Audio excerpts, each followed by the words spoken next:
Welcome to Brindavan, a Parthasadi family Samarpanam to our beloved parents, a space for enjoying Vaishnava Sampradaya, slokas, songs, Divyadesa Pasarams, and much more.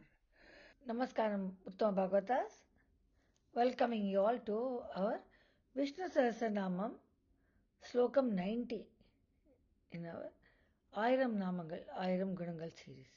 Let's enjoy the Arthanubhavam today.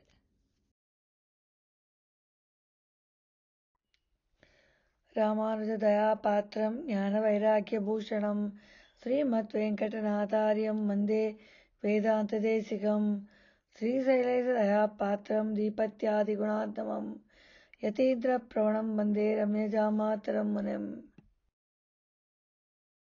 अनुर्बृहत्कृशस्थूलो गुणभृन्निर्गुणो महान् अधृतस्वधृतस्वास्य प्राग्वंशो वंशवर्धनः. The first nama in Slokam 90 is Anuhu. Anuhu is very small, Sukma Rupam. We saw he was humongous, but he is also a small Anu. That is, he has very small Sukma Rupam, which he can be as an inner soul within the Atma. He has the ability to to be small and pervade into the Jivatma within the Hridaya Shakti or the heart space and lives within the soul as an Antaratma.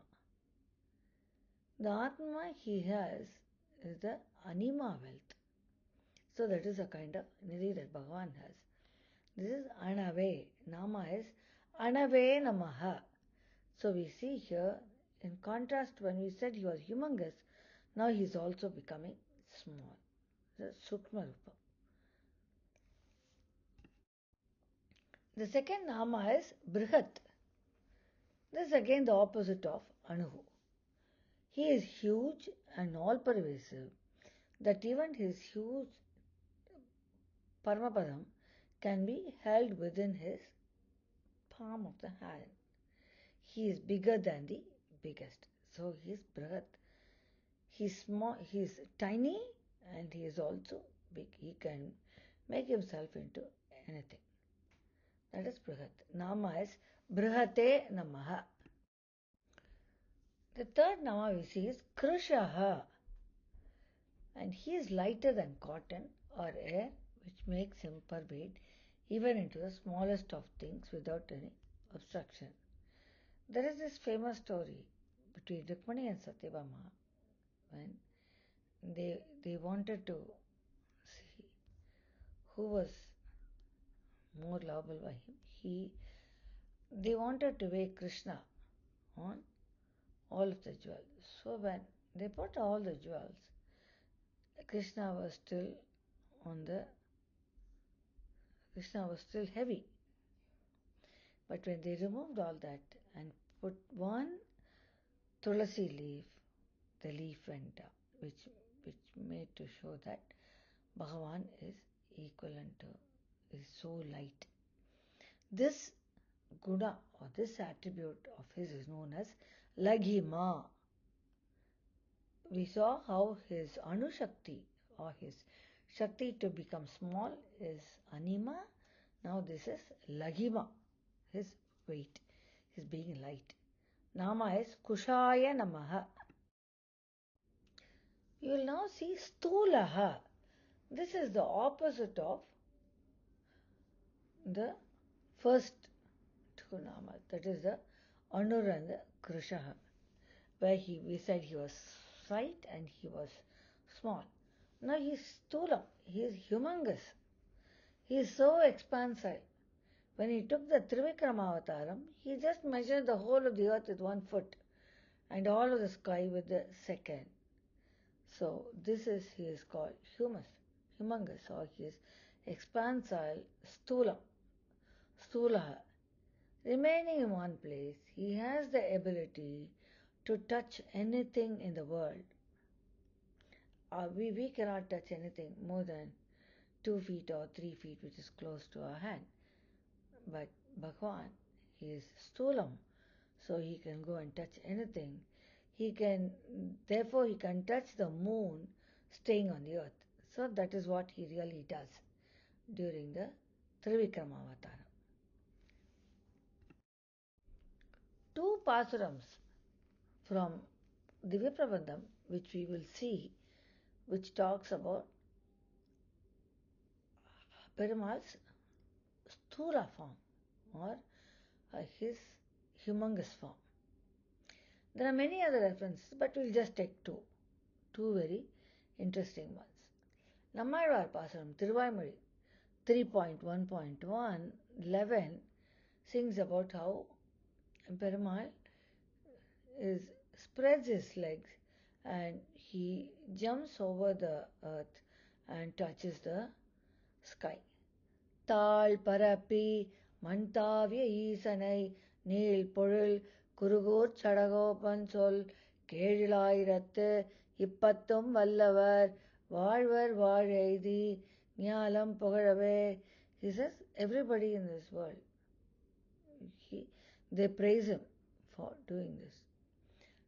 That is, he spreads his legs and touches the sky. Andal Nachiyar, in her third song in Tirupavai, sings about Bhagavan form in the Trivikramatavaram form. ஓங்கி உலகளந்த உத்தமன் பெயர் பாடி நாங்கள் நம்பாவைக்குச் சாற்று நீராடினால் தீங்கின்றி நாடெல்லாம் திங்கள் மும்மாறி பெய்து ஓங்குருவன் சென்னல் ஊழ்கயலுகள பூங்கவிளப் போதில் பொறிவண்டு கண்படுப்ப தேங்காதே பொக்கேர்ந்து சீர்த்த மலை பற்றி வாங்க குடம் நிறைக்கும் வள்ளல் பெரும் பசுக்கள் நீங்காத செல்வம் நிறைந்தேலோர் எம்பாவாய். So that Bhagavan, Ongi Ulhalanda Uttaman, he is humongous and he measured the earth. And that Uttaman, or that Purushottaman, that pure, superior Bhagavan, I will sing on his name. That's what she says. Andalnacha Tirupavai, third song. Gunabrin is the next Nama. With superior power or supreme power, he supports all the beings in all situations, ruling over them and taking them as his own. He is our ruler. Basically, he is the one who controls everything that happens to us and everything what we do. This attribute of his ruling over, supporting all the beings and ruling over them is known as Isitvam. Nama is Guna Bhrite Namaha. Next we will see Nirguno Mahan. He is a Mahan. He is a superior one. How is he superior? We said he supports all the beings and he is with them all the time. Yes. Even though he is with us all the time and all the beings of the world, he is unaffected by their qualities. Our qualities of anger and sinfulness and non-righteousness does not affect him in any way. So he is nirguna. He doesn't have any guna. That means he does not have any bad guna. He is, everything about him is good. He is all full of sadguna. So he is called nirguna. He is not subjugated by anyone and is the supreme. And this quality is known as Vasitvam. We saw Isitvam, how he supports everybody. Even though he has the Isitvam quality, he is not affected by that. He is known as Vasitvam. Nama is Nirgunaya Namaha. Mahan is the next Nama. He is the most supreme in everything. He is the supreme most of the superiors. He can therefore dive in land as in water without any hindrance. This is called pragamyam. That is his quality to dive in water without any hindrance is known as pragamyam. He enters into people's inner soul, catching their shadow and makes them be devoted to himself. So he gets inside and he makes sure that people are enticed by him. He also makes them do all the good acts like performing yagnams, digging wells, getting water for the population, everything. This quality is called Kamava Saitvam.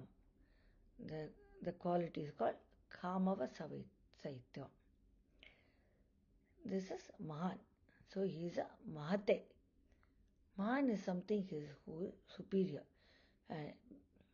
So here we see how he can dive in water without any hindrance because of his pragamyam, and then he can become very small and get into people's heart, people's space, inside space as Antaratma or Antaryami, and he can make them do the good acts and make them be devoted to him. So he is Mahate. Nama is Mahate Namaha. Adritaha is the next Nama. He manifests as a humongous Vishwarupa avataram and cannot be constrained or controlled by anyone. So which he showed that to Arjuna during the war, during the Mahabharata war. He ensures that those who do not follow the path of Samadhi completely are not born again.